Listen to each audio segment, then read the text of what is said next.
नमस्कार दोस्तों, स्वागत है आपका हमारे इस क्लासेस में। एनटीपीसी के लिए जो हम प्रीवियस ईयर के क्वेश्चंस आपके लिए लेकर आने वाले थे, उसकी ये सेकंड वीडियो है। तो ये आपके लिए बहुत ज़्यादा इम्पोर्टेंट है। तो आज हम इसमें कवर करेंगे सारी क्रांतिकारी गतिविधियाँ जिनसे रिलेटेड क्वेश्चंस अभी हाल फिलहाल के एनटीपीसी एग्ज़ाम्स में आए थे। तो चलिए हम बढ़ते हैं फिर इस ओर। पहला क्वेश्चन, भारतीय स्वतंत्रता संग्राम में सहायता हेतु निम्नलिखित में से कौन से संगठन की स्थापना भारत के बाहर नहीं की गई है? ये था हिंदुस्तान समाजवादी गणतंत्र संस्था HSRA। ठीक है, ये इसकी स्थापना किसने की थी? इसकी स्थापना करी थी भगत सिंह जी ने स्थापना करी थी इसकी 1928 में। ये पहले HRA के नाम से जाना जाता था। ये Hindustan socialist Republican association HSRA पहले HRA के नाम से जाना जाता था। लेकिन उसके बाद जब काकोरी कांड हुआ, उसके बाद इसकी ये जो संस्था थी HRA, इसका वजूद मिट गया था। लेकिन फिर भगत सिंह जी ने और उनके साथ कुछ और उनके साथी थे, उन लोगों ने मिलकर एक दोबारा इस पार्टी को खड़ा किया और फिर चंद्रशेखर आज़ाद जी ने इसका नाम बदलकर HSRA कर दिया, हिंदुस्तान सोशलिस्ट रिपब्लिकन एसोसिएशन कर दिया। देखिए, इसमें जो बाकी के चार ऑप्शन है, इंडिया हाउस, गदर पार्टी, हिंदुस्तान समाजवादी गणतंत्र संस्था और बर्लिन समिति, इसमें ऑप्शन सी को छोड़कर बाकी जो तीनों ऑप्शन है, ये जो तीनों हैं, इनकी स्थापना भारत के बाहर की गई है। ठीक है, केवल HSRA ही ऐसा है जिसकी स्थापना भारत के अंदर की गई है 1928 में, सितंबर में। निम्नलिखित में से एक व्यक्ति ब्रिटिशों द्वारा फांसी पर चढ़ाया गया स्वतंत्रता संग्राम क्रांतिकारी नहीं है। देखिए, HSRA पार्टी का केवल चंद्रशेखर आज़ाद ही ऐसे व्यक्ति हैं जिनको पुलिस कभी पकड़ नहीं सकी। ठीक है, इनको कभी पुलिस पकड़ नहीं सकी, इनको कभी फांसी नहीं दी गई। ये जो है इन्होंने खुद को गोली मारी थी जब लाहौर षड्यंत्र के तहत गवर्नर जनरल द्वारा गठित विशेष ट्रिब्यूनल ने अक्टूबर 1930 में भगत सिंह, राजगुरु और सुखदेव को मौत की सज़ा सुनाई। 23 मार्च 1931 को इनको फांसी दी गई। 27 फरवरी 1931 को एक मुखबिर की सूचना पर पुलिस ने चंद्रशेखर आज़ाद को घेर लिया। तब जीवित रहते पकड़े न जा सके, इसलिए खुद को उन्होंने गोली मारकर वीरगति को प्राप्त हो गए। ठीक है, ये बहुत बहुत बड़ा बलिदान है, तो हमें ये बलिदान हमें भूलना नहीं चाहिए। चलिए, point number 3, Hindustan socialist Republican association की स्थापना किसके द्वारा की गई थी?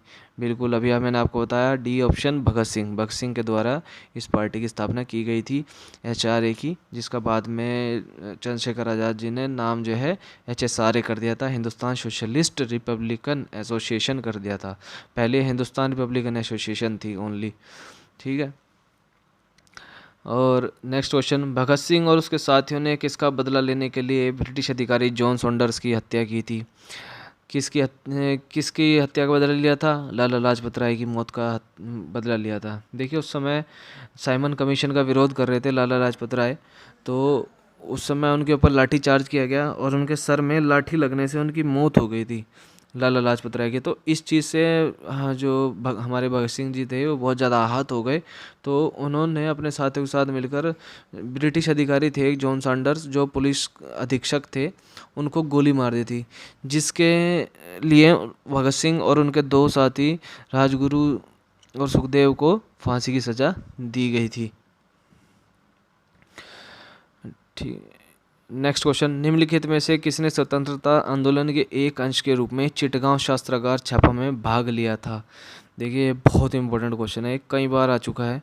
ठीक है, स्टेट PSC एग्ज़ाम में भी बहुत ज़्यादा पूछा जाता है, इसका देख लीजिए आप एक बार, क्योंकि जल्दी से ये कहीं आपको पढ़ने को नहीं मिलता जब तक आप NCERT वगैरह नहीं पढ़ते। ठीक है, चिटगांव शस्त्रागार धावे को मास्टर दा के नाम से प्रसिद्ध सूर्य सेन ने आयोजित किया था।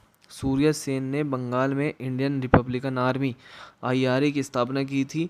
इसके सदस्यों में अनंत सिंह, अंबिका चक्रवर्ती, लोकीनाथ, प्रीतिलता वाडेदार, गणेश घोष, कल्पना दत्त, आनंद गुप्त तथा टैगराबल प्रमुख थे। 18 अप्रैल 1930 को सूर्य सेन ने अंग्रेजों के विरुद्ध युद्ध की घोषणा की। सूर्य सेन के नेतृत्व में IRA के सदस्य, IRA इंडियन रिपब्लिकन आर्मी के सदस्यों ने चटगांव शस्त्रागार पर आक्रमण कर हथियारों पर कब्जा कर लिया था।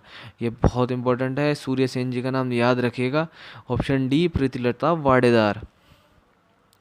देखिए, सूर्य सेन को किस नाम से जाना जाता था? मास्टर दा के नाम से। ये इंपॉर्टेंट है, ये आया है, पीएससी स्टेट पीएससी में आया ये क्वेश्चन। निम्न में से कौन से स्वतंत्रता सेनानी जेल की दीवारों पर महाकाव्य कमला लिखा था? वीडी सावरकर ने। किसने लिखा था?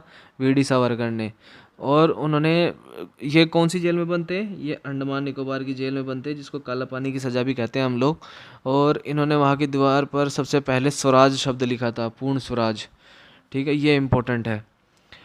कमला नामक महाकाव्य वीडी सावरकर द्वारा अंडमान जेल में कैदी के रूप में निरुद्ध रहते हुए जेल की दीवारों पर लिखी गई अप्रतिम रचना है। बिपिन चंद्रपाल सहित तीन लोकप्रिय स्वतंत्रता सेनानी लाल बाल पाल के रूप में जाने जाते थे। उनमें से अन्य दो कौन थे? देखिए, पाल तो बिपिन चंद्रपाल हो गए, लाल लाला लाजपत राय, और बाल, आप बताइए। Bal Gangadhar Tilak. Option B is the answer. वर्ष 1906 के बाद भारतीय राजनीति में कांग्रेस के भीतर गरम दल का प्रभाव बढ़ गया था। देखिए, कांग्रेस दो भागों में बट गई थी, एक गरम दल और एक नरम दल। गरम दल के प्रमुख नेता थे लाला लाजपत राय, बाल गंगाधर तिलक तथा बिपिन चंद्र पाल, और इन तीनों को लाल बाल पाल के नाम से भी जाना जाता है। ठीक है, तो इस वीडियो में इतना ही। और हमारे जो क्रांतिकारी मूवमेंट्स थे, हमने उसके आपके साथ जो क्रांतिकारी से रिलेटेड इंपॉर्टेंट क्वेश्चंस जो पहले आए हैं, तो ये हमने आपके साथ शेयर किए।